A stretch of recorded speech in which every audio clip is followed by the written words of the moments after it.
I've been reporting on how the media covers Bernie Sanders as a presidential candidate since his first run began back in 2015. That's when Donald Trump rallies were getting wall-to-wall coverage. In the middle of this media frenzy awaiting Donald Trump talking about Obama right now. So let's listen.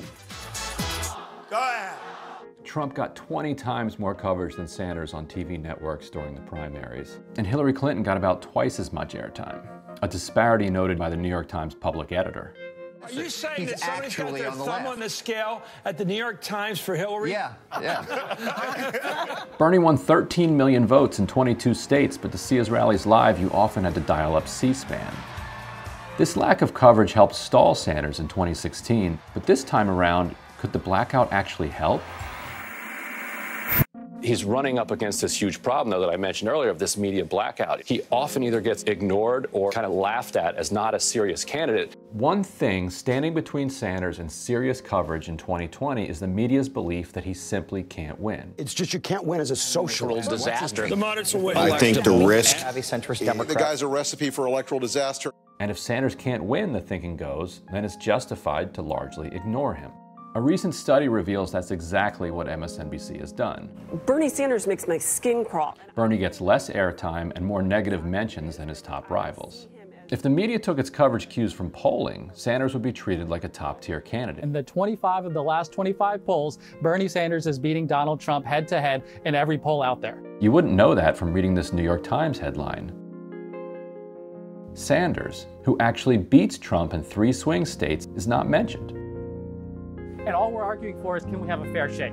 What is the heart of the critique about what Sanders calls the corporate media?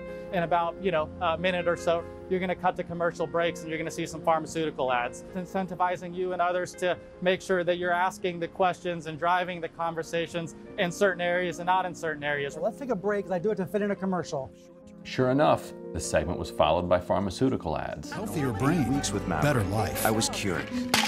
For Bernie's campaign, this blackout amounts to a huge grievance. But the way Sanders is ignored could also be an advantage. A pattern has emerged in presidential primaries. Candidates rise, face media scrutiny, and then they drop in the polls.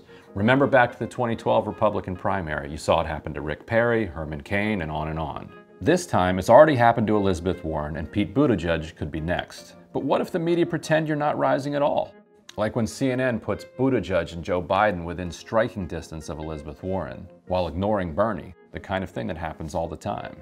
Or when CNN puts Warren ahead in New Hampshire when she's not. Leading the pack in both polls is Elizabeth Warren.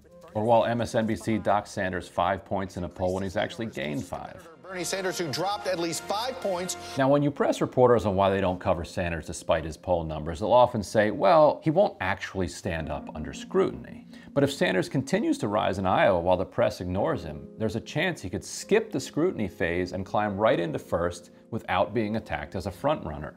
Let's face it, the corporate media was never going to anoint Bernie Sanders the nominee. Maybe the best he can hope for is that they just stay out of his way.